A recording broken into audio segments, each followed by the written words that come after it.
महाराष्ट्रातील अनेक विद्यार्थी, स्पर्धा परीक्षा देणारे विद्यार्थी, पालक, शिक्षक यांच्या भरघोस प्रतिसादाबद्दल मनापासून धन्यवाद. बेसिक मॅथ अँड ट्रिक या पुस्तकातील 24वे प्रकरण आहे चौरस. चौरसाची सर्व गुणधर्म, चौरसाबद्दलची संपूर्ण माहिती. तर पाहूयात आजच्या व्हिडिओमध्ये आपण चौरसाची स्पर्धा परीक्षेमध्ये येणारी महत्त्वाची प्रश्न. विद्यार्थी मित्रांनो, मी पुन्हा एकदा सांगतो, पहिल्या व्हिडिओपासून सर्व व्हिडिओ पुन्हा एकदा पहा, जास्तीत जास्त मित्रांना शेअर करा. ज्या विद्यार्थ्यांची परिस्थिती नाही त्या सर्व विद्यार्थ्यांसाठी अगदी मोफत हे व्हिडिओ तुम्ही पाहू शकतात. चला तर पाहूया. मग या व्हिडिओमध्ये पाहूया आपण चौरसाबद्दल संपूर्ण माहिती. चौरसाचे गुणधर्म, चौरसाची संकल्पना, चौरसाचे विशिष्ट असे गुणधर्म, चौरसाची परिमिती, क्षेत्रफळ, चौरसासंबंधी महत्त्वाची सूत्र आणि पोर्टलवर विचारलेली महत्त्वाची प्रश्न. कारण चौरस या भागावर पेपरमध्ये 2 प्रश्न विचारले जातील. अतिशय महत्त्वाचा असा हा टॉपिक असून चौरस याबद्दलचे प्रश्न अगदी सोपे आणि सहज गुण मिळवून देणारे आहेत. त्यामुळे चौरसाबद्दल तुम्हाला ऑलरेडी बरेच प्रश्न सोडवता येतात. पाहूया पोर्टलवरील महत्त्वाचे प्रश्न आणि चौरसाची महत्त्वाची गुणधर्म, सराव प्रश्न आणि चौरस या विषयाची जे काही वैशिष्ट्यपूर्ण प्रश्न आहेत अशा सर्व प्रश्नांचा समावेश या व्हिडिओमध्ये केलेला आहे. चला तर पाहूया मग चौरसाबद्दल विशेष माहिती. चौरसाचा जर विचार केला आपण तर चौरस म्हणजे 4 बाजू 4 कोन.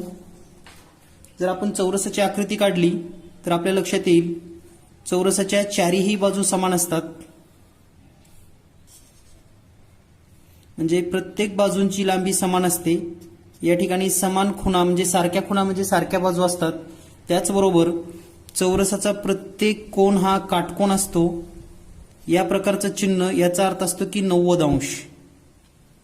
म्हणजे आपण जर चौरसाचे गुणधर्म लिहिले, प्रत्येक बाजू समान,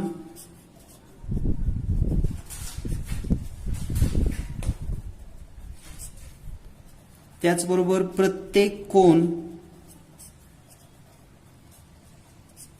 90 अंश, त्यालाच काटकोन असंही म्हणतात. त्यानंतर चौरसाचे कर्ण. चौरसाच्या कर्णाचा जर विचार केला तर या आकृतीमध्ये समोरासमोरचे शिरोबिंदू जोडणारी जी रेषा असते त्याला आपण कर्ण असं म्हणतो. तर चौरसाचे दोन्हीही कर्ण समान लांबीचे असतात. म्हणजे चौरसाचे दोन्ही कर्ण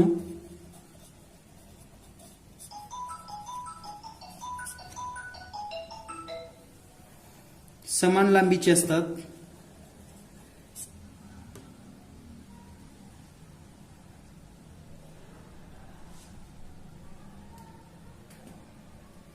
त्याचबरोबर आपण जर पुढचा मुद्दा विचार केला तर या चौरसाचे कर्ण एकमेकाला काटकोनामध्ये छेदतात. म्हणजे या ठिकाणी एकमेकाला हे कर्ण काटकोनात छेदतात.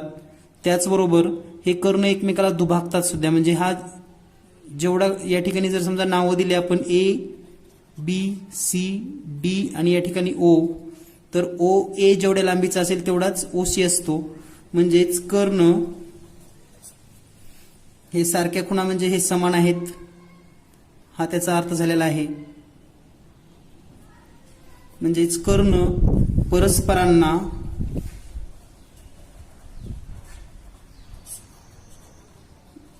काटकोनात दुभागतात.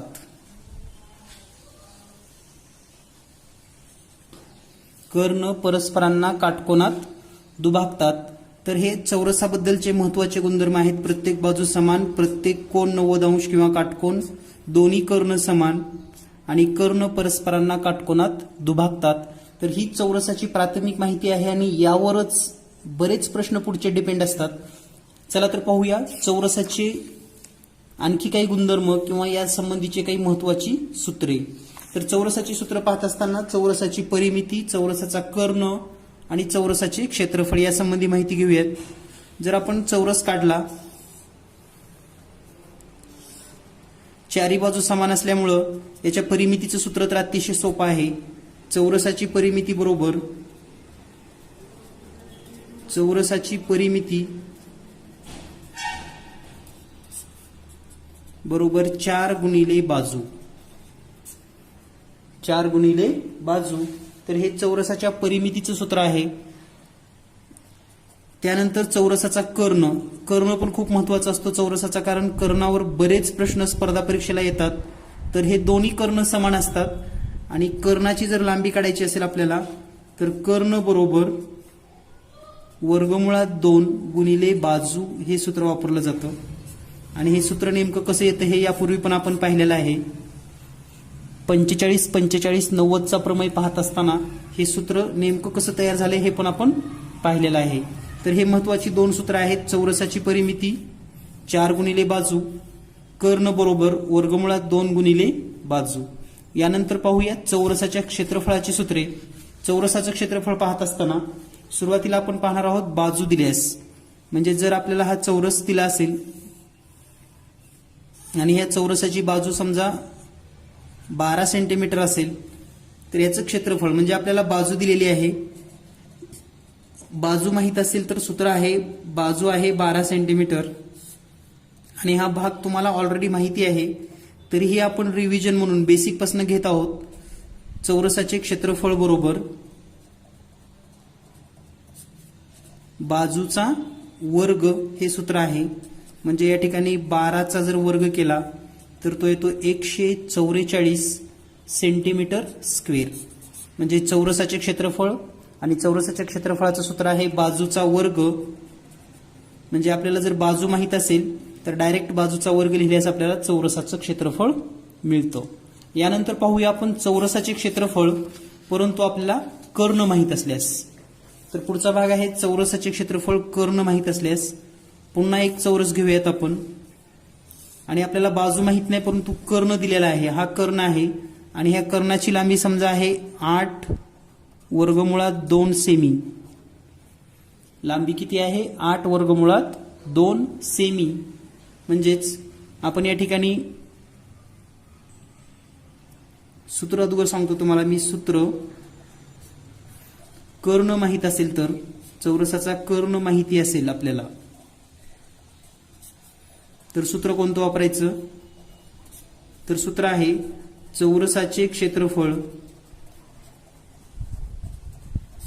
बरोबर कर्णाचा वर्ग छेदामध्ये 2. म्हणजे या ठिकाणी आपल्याला कर्णाचा वर्ग करावा लागेल. या ठिकाणी आपण जर माहिती लिहिली तर हे 8 वर्गमुळात 2 कंसाचा वर्ग करून घ्या आणि छेदामध्ये 2 आहे. तर या ठिकाणी 8चा वर्ग येतो 64 गुणिले वर्गमुळात 2चा वर्ग म्हणजे नुसतंच 2 झालं आणि छेदामध्ये हे 2 बे कटेल आणि या ठिकाणी राहील 64 सेंटीमीटर स्क्वेअर. म्हणजे 64 चौरस सेमी इतकं या चौरसाचं क्षेत्रफळ असेल. म्हणजे या ठिकाणी आपण 2 सूत्र पाहिलेली आहेत चौरसाचे क्षेत्रफळ काढण्याची. एक म्हणजे जर आपल्यास बाजू दिली तर बाजूचा वर्ग करायचा आहे आणि कर्ण दिला तर कर्णाचा वर्ग भागिले 2 लिहायचा आहे. तर ह्या दोन्हीही पद्धतीचा आपल्याला उदाहरणं सोडवत असताना वापर करावा लागणार आहे. यानंतर पाहूया पुढील भाग. पुढच्या भागामध्ये आपण पाहणार आहोत चौरसाचे क्षेत्रफळ जर एखादी पदावली दिली तर कसं सोडवायचं. कारण यावर पण आपल्याला बरेच प्रश्न परीक्षेमध्ये विचारले जाणार आहेत. म्हणजे पदावली म्हणजे काय. आपण बैजिक राशीचा भाग पाहिला आहे. समजा चौरसाची बाजू 2x अधिक 3y दिली तर आपल्याला क्षेत्रफळ जर काढायचं असेल तर तेच सूत्र वापरायचे आपल्याला. क्षेत्रफळ बरोबर सूत्र काय आहे बाजूचा वर्ग आणि बाजूचा वर्ग म्हणजेच काय मग 2x अधिक 3y कंसाचा वर्ग आणि याचं विस्तार करायचं सूत्र तुम्हाला माहिती आहे. जसं की a अधिक b कंसाचा वर्ग केल्यानंतर येतो आपल्याला a वर्ग अधिक 2ab प्लस b वर्ग. तर हे विस्तार सूत्र जे आहे या विस्तार सूत्राचा वापर करूनच आपल्याला या ठिकाणी याचा विस्तार करायचा आहे.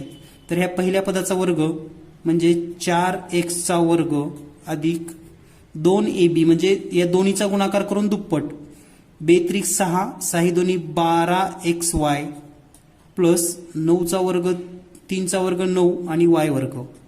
म्हणजे या ठिकाणी चौरसाचे क्षेत्रफळ असेल 4x वर्ग अधिक 12xy अधिक 9y चा वर्ग. या ठिकाणी जे काही सेंटीमीटर असेल तर या ठिकाणी सेंटीमीटर स्क्वेअर. म्हणजे विद्यार्थ्यांना या पदावलीचा वर्ग करता येतो का हे चेक करण्यासाठी, त्याचबरोबर चौरसाच्या क्षेत्रफळाचं सूत्र माहीत आहे का हे चेक करण्यासाठी जाणीवपूर्वक या प्रकारचे प्रश्न परीक्षेमध्ये विचारले जात आहेत. त्यामुळे आपण हा प्रश्न आवर्जून घेतलेला आहे. यानंतर पाहूया पुढे. या ठिकाणी आपण आता काही चौरसावरची महत्त्वाची उदाहरणं सोडवून घेणार आहोत. सराव प्रश्न. या ठिकाणी पहिला प्रश्न आहे, 12 सेमी बाजू असलेल्या चौरसाचे क्षेत्रफळ किती? तर या ठिकाणी बाजू दिलेली आहे आपल्याला 12. तर अगदी सेकंदामध्ये तुम्ही याचं उत्तर काढू शकतात. चौरसाचे क्षेत्रफळ म्हणजेच 12चा वर्ग आणि 12चा वर्ग येतो 144 सेंटीमीटर स्क्वेअर. यानंतर पाहूया पुढचा प्रश्न. पुढचा प्रश्न आहे, बाजू 18 सेमी असेल, चौरसाची बाजू 18 सेमी असेल तर क्षेत्रफळ किती? पुन्हा सेम सूत्र, क्षेत्रफळ बरोबर चौरसाचे क्षेत्रफळ बरोबर बाजूचा वर्ग आणि 18चा वर्ग तुम्ही पाठ असेलच तुम्हाला, तर उत्तर आहे 324 सेंटीमीटर स्क्वेअर. यानंतर पाहूया पुढील प्रश्न. पुढचा प्रश्न आहे, एका चौरसाचे क्षेत्रफळ 576 चौसेमी असेल तर बाजू किती असेल? तर या ठिकाणी क्षेत्रफळ दिलेलं आहे. आपण जर सूत्र लिहिलं, चौरसाचे क्षेत्रफळ बरोबर बाजूचा वर्ग, आपल्याला क्षेत्रफळ माहिती आहे 576 बरोबर बाजूचा वर्ग. तर या ठिकाणी आपल्याला काय करावं लागेल, दोन्ही बाजूचं वर्गमूळ काढावं लागेल. म्हणजेच या ठिकाणी बाजू बरोबर 576चं वर्गमूळ काढा, ते येईल 24 आणि बाजू असेल 24 सेंटीमीटर. यानंतर पाहूया पुढील प्रश्न. पुढचा प्रश्न आहे, चौरसाचा कर्ण 10 वर्गमुळात 2 सेमी असेल तर क्षेत्रफळ किती असेल? तर पहा, या ठिकाणी आपल्याला कर्ण दिलेला आहे. चौरसाचा कर्ण 10 वर्गमुळात 2 सेमी असेल तर क्षेत्रफळ किती असेल? तर या ठिकाणी हा प्रश्न सोडवत असताना पुन्हा आपल्याला डायरेक्ट कर्णाचं सूत्र वापरावं लागेल. म्हणजे चौरसाचे क्षेत्रफळ बरोबर कर्ण दिला आहे म्हणून कर्णाचा वर्ग छेदामध्ये 2. या ठिकाणी कर्ण आहे 10 वर्गमुळात 2, कर्णाचा वर्ग छेदामध्ये 2. 10चा वर्ग 100 गुणिले वर्गमुळात 2चा वर्ग म्हणजेच 2 आणि छेदामध्ये 2. बे एक बे कटेल आणि या ठिकाणी उत्तर येईल 100 सेंटीमीटर स्क्वेअर. यानंतर पाहूया पुढचा प्रश्न. पुढचा प्रश्न आहे, चौरसाचा कर्ण 14 सेमी असेल तर क्षेत्रफळ काढा. या ठिकाणी चौरसाचा कर्ण दिलेला आहे 14 सेंटीमीटर आणि आपल्याला याचं क्षेत्रफळ काढायचं आहे. तर सूत्र आहे, चौरसाचे क्षेत्रफळ बरोबर कर्ण वर्ग छेदामध्ये 2. या ठिकाणी कर्ण आहे 14 चा वर्ग छेदामध्ये 2. 14चा वर्ग आला 196 भागिले 2. बे एक बे 92 18 एक उरले 82 16 म्हणजे उत्तर येईल 98 सेंटीमीटर स्क्वेअर. अतिशय सोपे प्रश्न आहेत, फक्त आपण या ठिकाणी सराव होईल म्हणून घेत आहोत. यानंतर पाहूया पुढचा प्रश्न. पुढचा प्रश्न आहे, चौरसाचे क्षेत्रफळ 200 चौसेमी असेल तर कर्ण किती असेल? तर या ठिकाणी चौरसाचं क्षेत्रफळ दिलेलं आहे 200 चौरस सेमी. यावरून डायरेक्ट बाजू काढू शकतो आपण. चौरसाचे क्षेत्रफळ बरोबर बाजूचा वर्ग हे 200 बरोबर बाजू वर्ग आणि याचं सूत्र आहे, आता बाजूचा वर्ग करत असताना दोन्ही बाजूचं वर्गमूळ काढून घ्यावं लागेल आणि म्हणून बाजू बरोबर वर्गमुळात 200. आता बऱ्याच विद्यार्थ्यांना वर्गमूळ काढता येत नाही 200चं, तर त्यासाठी आपल्याला एक जेवढं वर्गमूळ निघतं तेवढं काढून घ्यायचं. तर ह्या 200ला 2 गुणिले 100 लिहा. 100चं वर्गमूळ निघतं किती आलं मग 10 आणि हे वर्गमुळात 2 असंच ठेवा. तर ही आहे बाजू. आपल्याला काय विचारलं या गणितामध्ये? कर्ण. तर कर्ण काढत असताना आपल्याला माहिती आहे कर्ण काढायचं असेल बाजूवरून तर कर्ण बरोबर वर्गमुळात 2 गुणिले बाजू म्हणजेच वर्गमुळात 2 गुणिले बाजू आहे 10 वर्गमुळात 2. हे 10 10ला 10 लिहूयात गुणिले वर्गमुळात 2 आणि वर्गमुळात 2 म्हणजेच वर्गमुळात 4 होतं आणि याचं वर्गमूळ पुन्हा 2च निघत असतं म्हणून हे 2 20 सेंटीमीटर. तर या ठिकाणी कर्ण आहे 20 सेंटीमीटर, बाजू आलेली आहे 10 वर्गमुळात 2. यानंतर पाहूया पुढील प्रश्न. चौरसाचे क्षेत्रफळ x वर्ग अधिक 10x अधिक 25 असेल तर बाजू किती असेल? तर पहा, हा महत्त्वाचा प्रश्न आहे. या ठिकाणी चौरसाचे क्षेत्रफळ दिलेलं आहे आपल्याला. चौरसाचे क्षेत्रफळ बरोबर x वर्ग अधिक 10x अधिक 25. आता चौरसाचे क्षेत्रफळ म्हणजे काय सूत्र आहे मग? बाजूचा वर्ग बरोबर x वर्ग अधिक 10x अधिक 25. आता ह्या दोन्ही बाजूचं जर वर्गमूळ काढायचं असेल तर याचं वर्गमूळ बाजू येणार आहे, बाजू बरोबर. आता याचं वर्गमूळ काढत असताना एक पद्धत लक्षात ठेवा. या ठिकाणी पहिल्या पदाचं वर्गमूळ घ्यायचं, x वर्ग आहे म्हणून या ठिकाणी असेल x. दुसऱ्या पदाचं चिन्ह घ्यायचं, काय चिन्ह आहे या ठिकाणी प्लस, ते प्लस लिहा. आणि शेवटच्याचं पुन्हा वर्गमूळ घ्यायचं, ह्या 25चं वर्गमूळ 5. तर ही असेल बाजू. लक्षात आलं का? आणखी एकदा डबल सांगतो. वर्गमूळ काढत असताना या पदावलीचं पहिल्या पदाचं वर्गमूळ, मधल्या पदाचं चिन्ह आणि शेवटच्याचं वर्गमूळ, ही आपल्याला बाजू मिळेल. यासारखंच आणखी एक उदाहरण पाहूया म्हणजे आपल्या लक्षात येईल कायमस्वरूपी. एका चौरसाचे क्षेत्रफळ आहे 16a वर्ग वजा 40a अधिक 25. तर पहा, चौरसाचे क्षेत्रफळ बरोबर 16a वर्ग वजा 40a अधिक 25. तर क्षेत्रफळाच्या सूत्राचं या ठिकाणी बाजूचा वर्ग आपण असं लिहितो बरोबर 16a वर्ग वजा 40a अधिक 25. तर या ठिकाणी बाजूचा वर्ग आहे म्हणून याचं वर्गमूळ आलं बाजू. बाजू बरोबर पहिल्या पदाचं वर्गमूळ 4a, दुसऱ्याचं चिन्ह वजा आणि 25चं वर्गमूळ 5. तर ही आहे चौरसाची बाजू. यानंतर पाहूया पुढील प्रश्न. पुढचा प्रश्न आहे चौरसाचे क्षेत्रफळ 25x वर्ग वजा 60xy अधिक 36y वर्ग चौसेमी असेल तर बाजू किती असेल? तर पुन्हा आपल्याला तेच सूत्र वापरायचं आहे. चौरसाचे क्षेत्रफळ 25x वर्ग वजा 60xy अधिक 36y वर्ग. तर पहा, या ठिकाणी बाजूचा वर्ग बरोबर हे 25x वर्ग वजा 60xy प्लस 36y वर्ग. तर या ठिकाणी बाजू बरोबर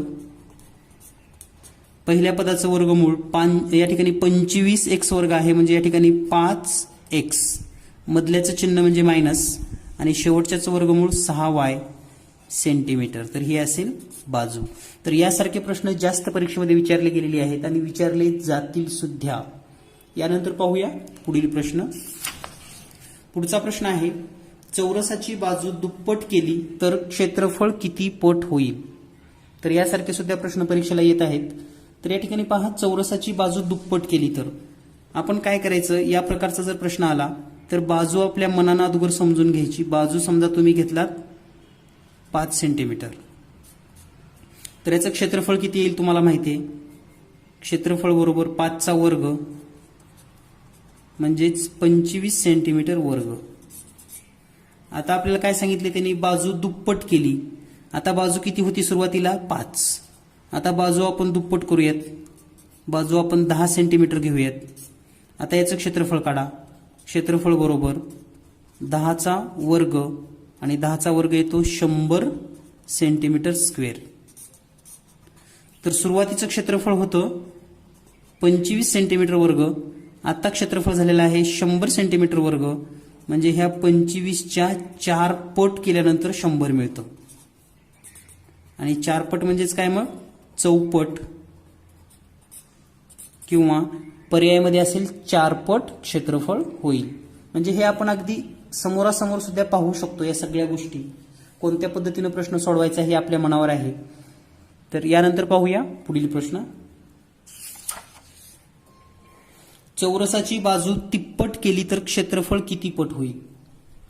आता पुन्हा तसाच प्रश्न आहे. आपण सुरुवातीची बाजू समजूयात. बाजू बरोबर 10 सेंटीमीटर, म्हणून याचं क्षेत्रफळ तुम्हाला माहिती आहे. क्षेत्रफळ किती येईल मग? 100 सेंटीमीटर वर्ग. आता या ठिकाणी बाजू काय करायची आपल्याला? 3 पट करायची आहे, म्हणजे 30 सेंटीमीटर होईल. आणि क्षेत्रफळ म्हणजे काय होईल मग? आता 30चा वर्ग म्हणजेच 900 सेंटीमीटर स्क्वेअर. तर आता सुरुवातीला 100 होतं, आता 900 झालं, म्हणजे किती झालं असेल मग? 100 गुणिले 9 करावं लागतं, तरच हे आपण 900 लिहू शकतो. म्हणजे या ठिकाणी 9 पट क्षेत्रफळ झालेलं आहे.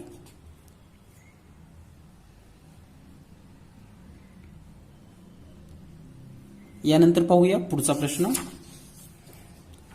चौरसाची बाजू दुप्पट केली तर क्षेत्रफळ किती टक्के वाढेल? पहा, चौरसाची बाजू दुप्पट केली तर, जेव्हा आपल्याला टक्केवारी विचारली जाते ना, तेव्हा शक्यतो बाजू बरोबर 10 घेत चला, एवढं एक डोक्यात ठेवा. बाजू दुसरी कुठली घेण्यापेक्षा 10च घ्यायचं, कारण 10 घेतल्यानंतर काय फायदा होणार आहे हे तुम्हाला सांगेन मी. तर बाजू 10 जर असेल तर या ठिकाणी आता क्षेत्रफळ तुम्ही सांगू शकता. 10 बाजू असेल तर या ठिकाणी क्षेत्रफळ किती येईल? 100. बरोबर आहे. तर या ठिकाणी क्षेत्रफळ असेल या ठिकाणी याचं 100. हे जर सेंटीमीटर असेल तर सेंटीमीटर वर्ग. तर आता बाजू काय करायची? दुप्पट करायची. बाजू दुप्पट करायची म्हणजे किती होईल मग? 20 सेंटीमीटर. आणि याचं क्षेत्रफळ तुम्ही तोंडी पण सांगू शकता, 20चा वर्ग म्हणजेच 400 सेंटीमीटर स्क्वेअर. तर पहा, सुरुवातीला किती होतं? 100. 100 असताना आता वाढ किती झाली? लक्षात ठेवा, 4 पट झालेला आहे. हे उत्तर वेगळं. जेव्हा पट विचारली जाते तेव्हा 4 पट. आता आपल्याला विचारले वाढ किती झाली? तर 100 होतं, आता किती झालं? 400, म्हणजे 300 सेंटीमीटर स्क्वेअर हे वाढलेलं आहे. आणि वाढलेलं 300 सेंटीमीटर स्क्वेअर, मूळ किती आहे? 100. 100ला 300 वाढलं म्हणजे शेकडा 300% वाढ. 300% वाढ झाली. हे याचं योग्य उत्तर आहे. म्हणून हे 100 यावं यासाठीच आपण बाजू 10 घेतली होती, हे पण लक्षात ठेवा. म्हणून मी तुम्हाला सांगितलं, जर तुम्हाला पट विचारली तर तुम्ही कोणतीही बाजू घेऊ शकतात. फक्त जर समजा टक्केवारी विचारली, टक्केवारी, तर बाजू चौरसाची 10च घ्या, म्हणजे आपल्याला सर्व गणितं सोपे जातील. यानंतर पाहूया पुढील प्रश्न. पुढचा प्रश्न आहे, चौरसाची बाजू निमपट केली तर क्षेत्रफळ किती पट होईल? तर आता या ठिकाणी पहा, पट विचारले, तुम्ही बाजू कोणती पण घेऊ शकतात. म्हणजेच आता बाजू तुमच्या मनावर काय पण घ्या तुम्ही. बाजू समजा तुम्ही 6 घेतली तर याचं क्षेत्रफळ किती येईल? 36. 6 सेंटीमीटर असेल तर 36 सेंटीमीटरचा वर्ग. हे झालं क्षेत्रफळ. आता बाजू किती केली आहे? निमपट, म्हणजे निम्मी केलेली आहे. म्हणून दुसऱ्यांदा बाजू किती होईल मग? 3 सेंटीमीटर. आणि याचं क्षेत्रफळ जर काढलं आपण तर क्षेत्रफळ असेल 9 सेंटीमीटरचा स्क्वेअर, 9 सेंटीमीटर वर्ग. तर पहा, या दोन्ही गोष्टीवरून एक लक्षात आलं, सुरुवातीचं क्षेत्रफळ होतं 36 ला 4 न भागावं लागतं तेव्हा आपल्याला 9 मिळतं. म्हणजे किती झालं? पावपट होईल. पावपट. त्यालाच आपण 1/4 असं म्हणतो. बसला जर 100 रुपये तिकीट असेल तर त्याचं 1/4 किती होतं? 25 रुपये. त्याप्रमाणे हे 1/4 किंवा पावपट. यानंतर पाहूया पुढचा प्रश्न. 2 चौरसाच्या बाजूचे गुणोत्तर 4:7 असेल तर त्यांच्या क्षेत्रफळाचे गुणोत्तर काय असेल? तर या विषयावर आपण त्रिकोणाचं क्षेत्रफळ पाहत असताना पण यासारखा प्रश्न पाहिला होता. तर लक्षात ठेवा, बाजूचं गुणोत्तर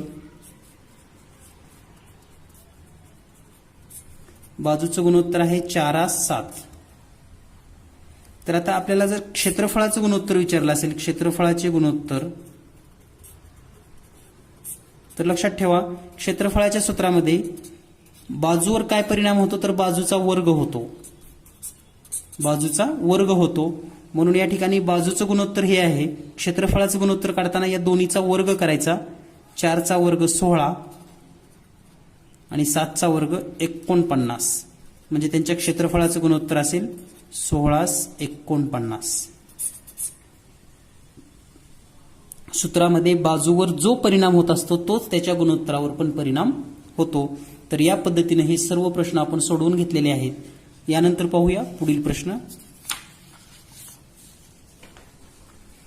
2 चौरसाचे क्षेत्रफळाचे गुणोत्तर 64:169 आहे, तर त्यांच्या बाजूचे गुणोत्तर किती? तर पहा, चौरसाच्या क्षेत्रफळाचे गुणोत्तर दिलेलं आहे आपल्याला आणि हे गुणोत्तर आहे 64:169.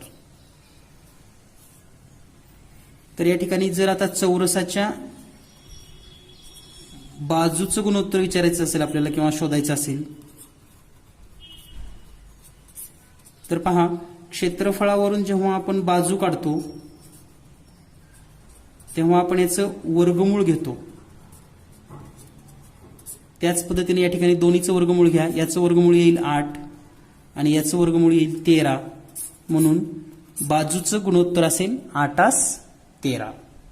तर या पद्धतीने आपण चौरसावरील महत्त्वाची प्रश्न सोडवून घेतलेले आहेत. प्रत्येक प्रश्न जो की परीक्षेच्या दृष्टीने अतिशय महत्त्वाचा असा आहे, अशा सर्व प्रश्नांचा सराव या ठिकाणी करून घेतलेला आहे. यासारखे प्रश्न तुमच्या पुस्तकात असेल तरी तुम्ही सोडवून पहा, तुम्हाला प्रत्येक प्रश्न सुटलाच पाहिजे. यानंतर पाहूया आपण पोर्टलवर विचारण्यात आलेली महत्त्वाची प्रश्न लगेच. चला तर पाहूया पोर्टलवरील महत्त्वाचा प्रश्न. यामध्ये पहिलाच प्रश्न आहे. या ठिकाणी चौरसाचे 64 वर्ग मीटर क्षेत्रफळ असलेल्या चौरसाकृती प्रांगणात बसवण्यासाठी 20 सेमी आकाराच्या किती चौरसाकृती फडश्या लागतील? तर या प्रकारचा एक प्रश्न आपण सरावामध्ये घ्यायचा राहिलेला आहे. तर या ठिकाणी फरशीची संख्या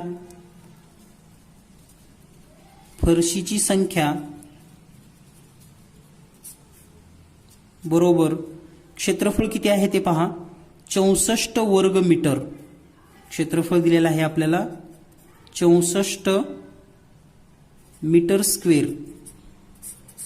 तर आता हे मीटर स्क्वेअर जे आहे हे जर मीटर स्क्वेअर आपल्याला सेंटीमीटर मध्ये करायचं असेल तर याचा अर्थ असा असतो की हे याला 10,000 न गुणावं लागतं. म्हणजे या ठिकाणी हे होईल 64 1 0 2 0 3 0 4 0, मग हे होईल सेंटीमीटर वर्ग.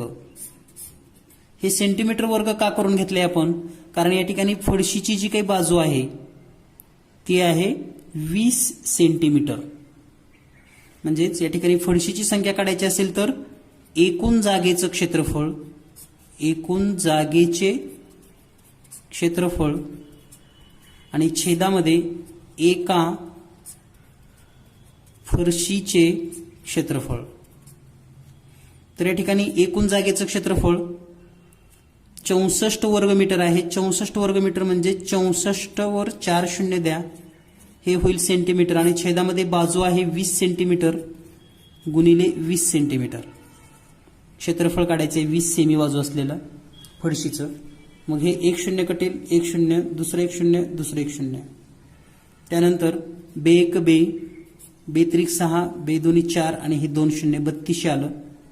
म्हणजे या ठिकाणी 3200 भागाकारामध्ये आणखी 2 आहे. बे 1 बे, बे 1 बे 1 उरलं, बे 6 12 आणि हे 2 0, म्हणजे उत्तर आलेलं आहे 1600. तर 1600 फरशी इतकी संख्या आलेली आहे. तर सगळ्यात महत्त्वाचं असं आहे की बऱ्याच विद्यार्थ्यांना हे मीटर्स वर्ग जर आलं तर हे लिहिता येत नाही, त्यामुळे पण उत्तर चुकू शकतात. त्यामुळे लक्षात ठेवा, 1 मीटर वर्ग जर असेल तर ते सेंटीमीटरमध्ये करायचं असेल तर 10,000 असतं. 10,000 सेंटीमीटर वर्ग. या ठिकाणी 64 आहे म्हणून याला 10,000 गुणलंय आणि 10,000 गुणलंय म्हणूनच मी 4 शून्य घ्या असं तुम्हाला सांगितलं होतं. तर या प्रश्नाचं उत्तर आहे, या चौरसाकृती प्रांगणात 1600 फडश्या बसवल्या जातील. या ठिकाणी पर्याय पण दिलेला आहे आपल्याला. पर्याय क्रमांक 2 1600 फडशी. तर लक्षात आला असेल हा प्रश्न. थोडं कॉन्सन्ट्रेट करा, कारण फडश्याची संख्या यासारखा आपण सराव प्रश्न घ्यायचा राहिला होता म्हणून मी या ठिकाणी आवर्जून तुम्हाला सांगतोय. फडशाची संख्या काढायची असेल तर एकूण जागेचं क्षेत्रफळ आणि छेदामध्ये एका फडशीचे क्षेत्रफळ हे आपल्याला सोडवावं लागतं. यानंतर पाहूया पुढील प्रश्न. या ठिकाणी पुढचा प्रश्न आहे, एका चौरसाची परिमिती 32 सेमी असेल तर त्याच्या कर्णाची लांबी असेल किती, किंवा काढायची शोधायची आपल्याला. म्हणजेच या ठिकाणी परिमिती दिलेली आहे आपल्याला, परिमिती तर ती आहे 32 सेमी. तर या परिमितीवरून आपल्याला माहिती आहे बाजू काढता येते. बाजू बरोबर या परिमितीला 4 ने भागायचे आपल्याला, बाजू निघते आणि बाजू येईल मग 8 सेंटीमीटर. आता बाजू मिळालेली आहे आपल्याला 8 सेंटीमीटर आणि विचारलेला आहे कर्णाची लांबी.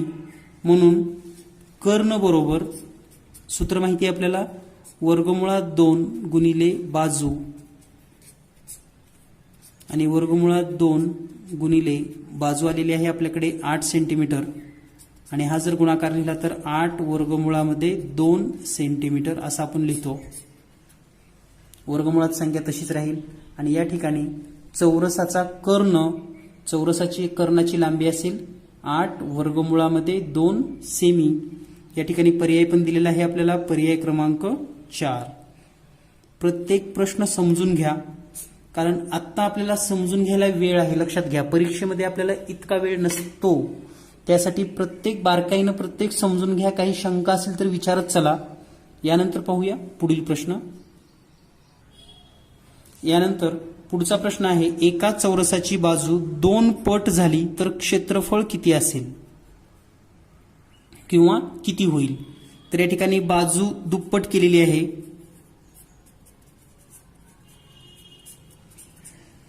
तर मी तुम्हाला यापूर्वी पण सांगितले की दुप्पट बाजू म्हणजे या ठिकाणी वर्ग होतो 2चा, बाजूचा वर्ग होतो आणि वर्ग झाल्यानंतर ऑटोमॅटिक 4 बाजू होत असते. किंवा यासाठी आपण सुरुवातीला जर बाजू आपण घेतली 4 तर याचं क्षेत्रफळ माहिती आहे तुम्हाला किती येतं, 16 सेंटीमीटर वर्ग. आता बाजू दुप्पट करायची आहे म्हणजे बाजू घ्या 8, मग क्षेत्रफळ किती येईल 64 सेंटीमीटर स्क्वेअर आणि हे 16च्या 4 पट असेल, 16 चौक 64. म्हणून या प्रश्नाचं उत्तर आहे, चौरसाची बाजू जर 2 पट केली तर क्षेत्रफळ होईल 4 पट. या पद्धतीने आपल्याला हा प्रश्न सोडवून घ्यायचा आहे. यानंतर पाहूया पुढील प्रश्न. या ठिकाणी पुढचा प्रश्न आहे, एका चौकोनाची परिमिती. तर हे चौकोन नसून चौरस आहे. इथं जर वाचलात तुम्ही इंग्रजीमध्ये, if the perimeter of square is 44 metre what is its area. तर चौरसाची परिमिती आहे 44 मीटर, तर क्षेत्रफळ काय असेल. पुन्हा आपल्या लक्षात आलं असेल परिमिती दिलेली आहे आणि ही परिमिती आहे 44 मीटर.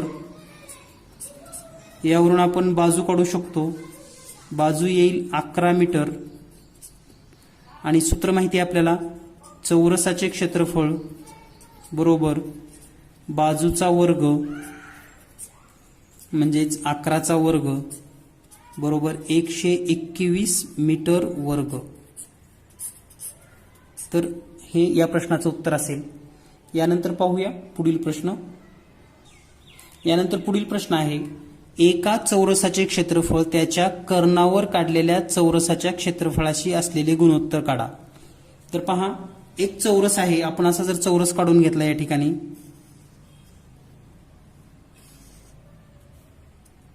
तर याच्या कर्णावर एक जर दुसरा चौरस काढला, म्हणजे या ठिकाणी पहा कर्ण काढलेला आहे आपण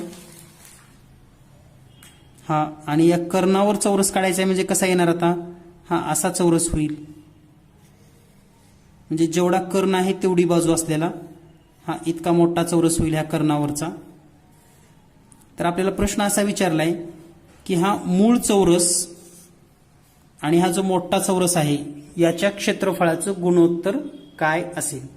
तर यासाठी आपण पुन्हा तीच पद्धत वापरू शकतो. कोणती, तर या ठिकाणी बाजू मानूयात. लहान लहान लहान जी चौरस आहे याची बाजू आपण समजा 2 सेंटीमीटर घेतली तर हा जो कर्ण आहे तो कर्ण किती होईल. मग तुम्हाला बाजू माहिती आहे, बाजू जर 2 सेंटीमीटर असेल तर कर्ण कसं काढतो आपण, कर्ण बरोबर वर्गमुळात 2 गुणिले बाजू. म्हणजेच या ठिकाणी कर्ण मिळेल आपल्याला 2 वर्गमुळात 2 सेमी, म्हणजे हा कर्ण आलेला आहे 2 वर्गमुळात 2 सेमी. तर आता ह्या लहान चौरसाचं जर क्षेत्रफळ काढायचं असेल, लहान किंवा मूळ चौरसाचे क्षेत्रफळ, तर किती होईल? 2चा वर्ग बरोबर 4 सेंटीमीटर स्क्वेअर. आता याचा कर्ण आलेला आहे 2 वर्गमुळात 2 सेमी, याचं जर क्षेत्रफळ काढायचं असेल, म्हणजेच मोठ्या चौरसाचं क्षेत्रफळ, तर या ठिकाणी बाजू किती आहे त्याची? 2 वर्गमुळात 2, याचा वर्ग करा, म्हणजे ह्या मोठ्याचं निघेल. आणि याचा जर वर्ग केला तर 2चा वर्ग, या ठिकाणी माहिती आहे आपल्याला 2चा वर्ग येतो 4 गुणिले वर्गमुळात 2चा 2च, म्हणजे क्षेत्रफळ होईल 8 सेंटीमीटर वर्ग. तर पहा आता लहानचा आहे 4, मोठ्याचा आहे 8, याचं जर गुणोत्तर काढलं 4/8, 4 1 4, 4 2 8, म्हणजे येईल 1/2, आणि म्हणून 1/2 हे त्यांच्या क्षेत्रफळाचं गुणोत्तर असेल. म्हणून या ठिकाणी या प्रश्नाचं उत्तर आहे पर्याय क्रमांक 2, 1/2 हे बरोबर उत्तर असेल. तर लक्षात आली का थीम? पहा, एका चौरसाचे क्षेत्रफळ त्याच्या कर्णावर काढलेला, म्हणजे हा कर्ण आणि ह्या कर्णावर काढलेल्या चौरसाच्या क्षेत्रफळाशी आपल्याला गुणोत्तर काढायचं होतं. तर या पद्धतीने आपण हा प्रश्न सोडवून घेऊ शकतो. यानंतर पाहूया पुढील प्रश्न.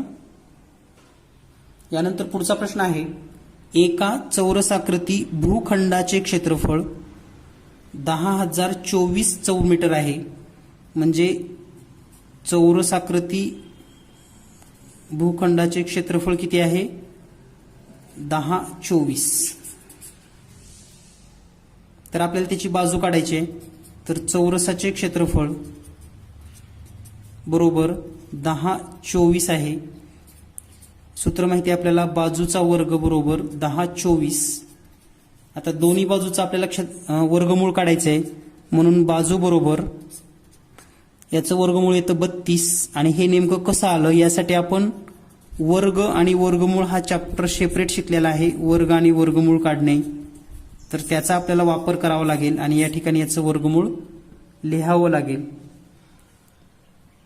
तर या पद्धतीने आपण हा जर प्रश्न सोडवला तर या प्रश्नाचं उत्तर येतं, बाजू येईल आपली चौरसाची 32 सेंटीमीटर, पर्याय क्रमांक 32 मीटर, पर्याय क्रमांक 1.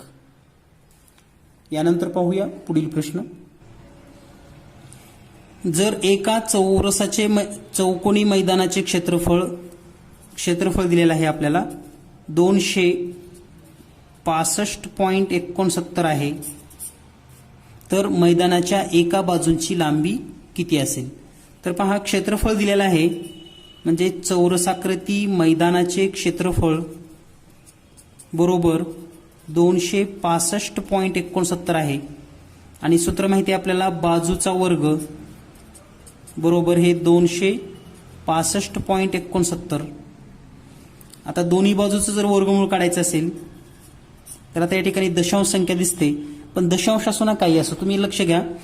उत्तर जर पाहिले तर 12.7, 14.3, 13.7, 13.7, 16.3.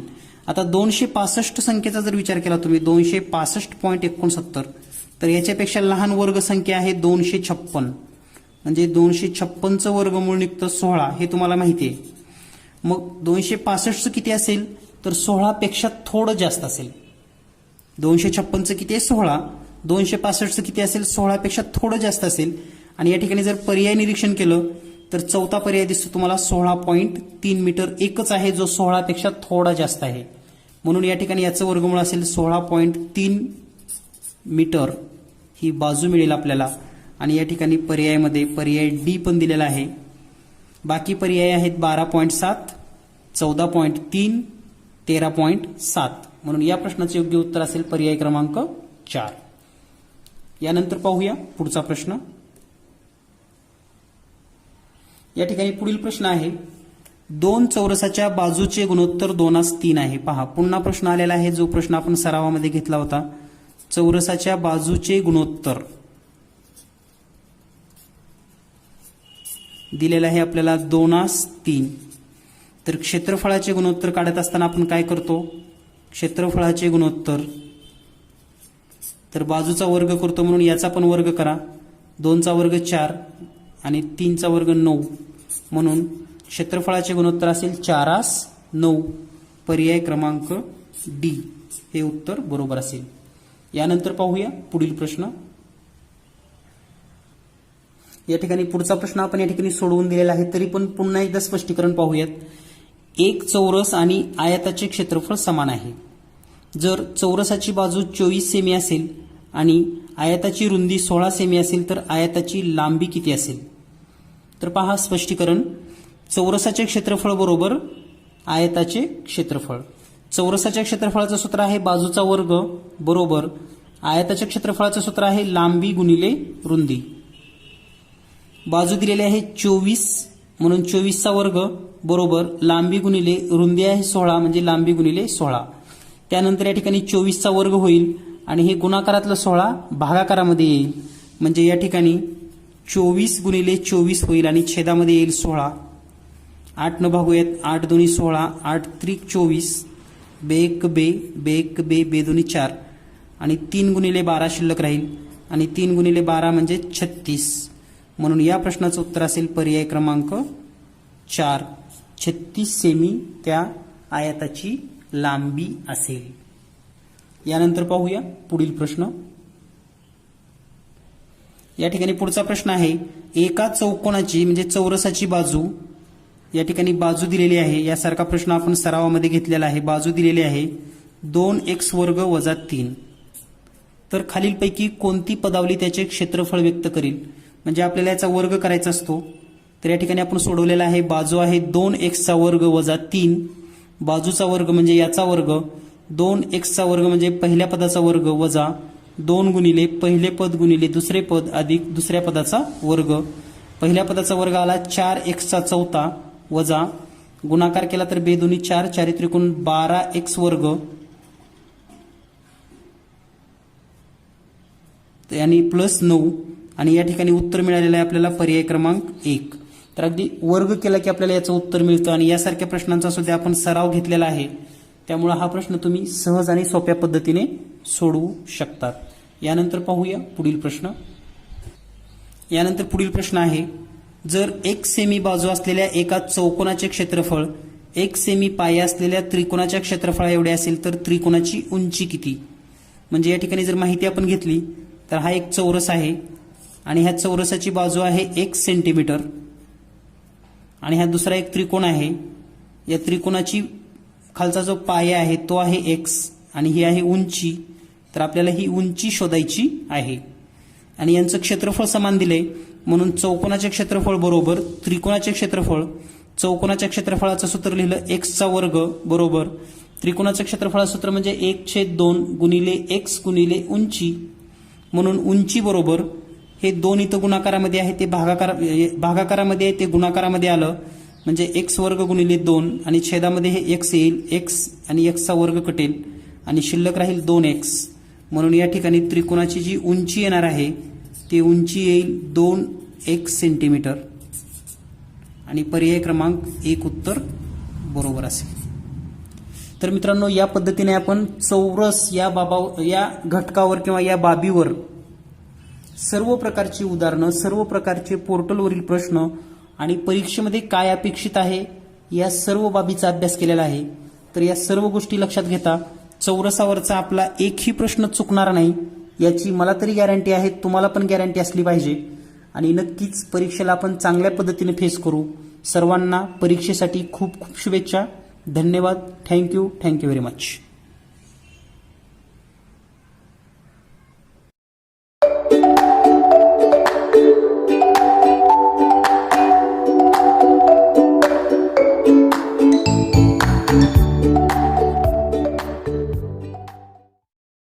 विद्यार्थी मित्रांनो, जीनियस मॅथ पोलीस भरती विशेष गणित बुद्धिमत्ता 2800 प्रश्न असलेला गेस प्रश्नसंच आपणास घरपोच हवा असेल तर आपण या नंबरवर संपर्क साधू शकतात.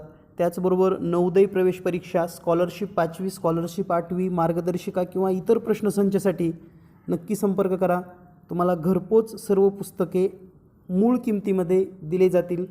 भेटूया लवकरच पुढील व्हिडिओमध्ये.